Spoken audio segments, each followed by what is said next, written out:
우리는 세상에서 다양한 삶을 경험하면서 살아갑니다. 우리의 삶은 변화무쌍과 같아서 쉽게 예단할 수 없고 함부로 판단할 수도 없습니다. 하지만 많은 사람들은 자신이 경험한 내용을 통해서 주변 상황들을 바라보고 판단하곤 합니다.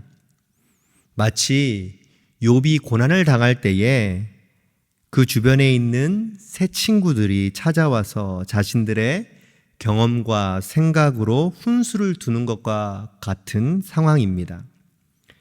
자신의 경험을 통해서는 분명 맞는 말이겠지만 이 세상의 모든 일들이 자신의 경험 안에서 해석될 수는 없습니다.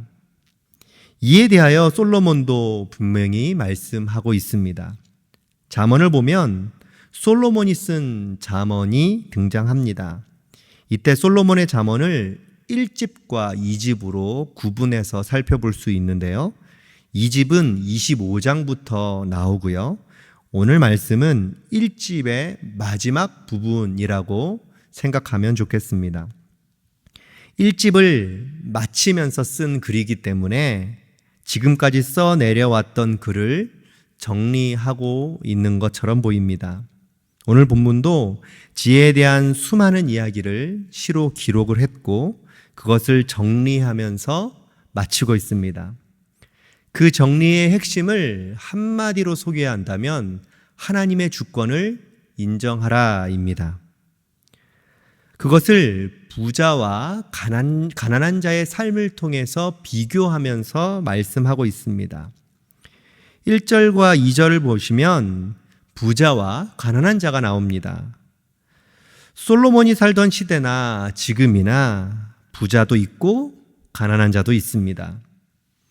그런데 세상이 바라보는 관점은 부자는 성공한 사람이고 가난한 자는 실패한 사람으로 여기곤 하죠. 그러나 성경은 그렇게 말씀하고 있지 않습니다.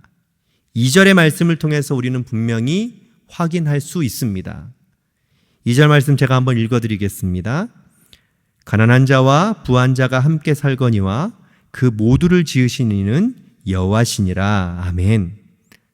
가난한 자도 부한 자도 모두 다 하나님이 지으신 사람들이라는 것이고 하나님의 주권 아래에 있다는 것입니다.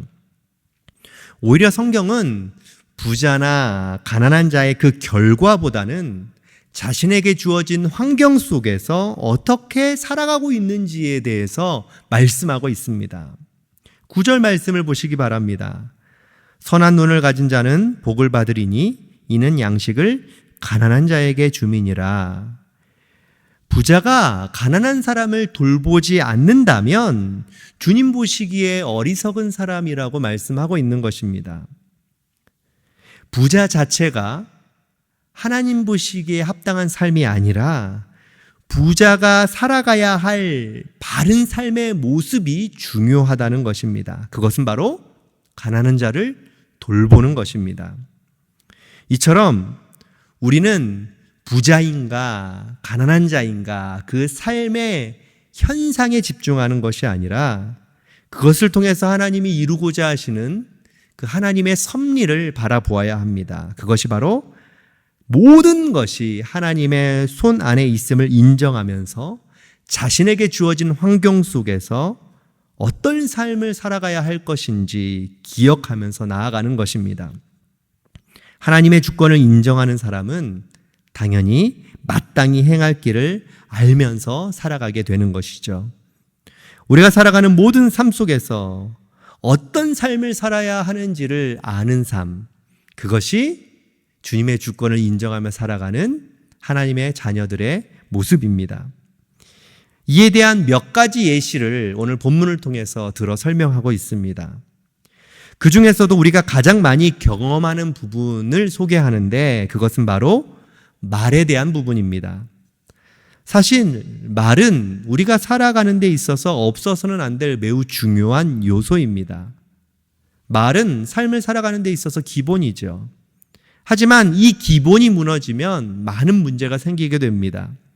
사람과 사람 사이에 관계가 틀어지기도 하고요. 감정이 상하기도 하고요. 때로는 원수를 맺기까지 나아가기도 합니다. 그래서 말을 할 때에도 마땅히 행할 말을 잘 구분할 줄 알아야 합니다. 말을 할 때 놓치지 말아야 할 마음은 정결함입니다. 마음이 깨끗해야 한다는 것이죠. 여기서 마음이 깨끗하다는 것은 마음을 비운다는 뜻이 아니고 우리의 마음 속에 교만함을 제거해야 한다는 뜻입니다. 교만한 마음은 다툼을 만들죠. 하지만 겸손한 마음은 친구가 됩니다. 말은 마음이 갖는 삶의 결과물이기 때문에 우리의 마음은 늘 하나님 앞에서, 사람 앞에서 겸손함으로 나아가야 합니다. 이것이 하나님의 주권을 인정하고 살아가는 사람의 모습입니다.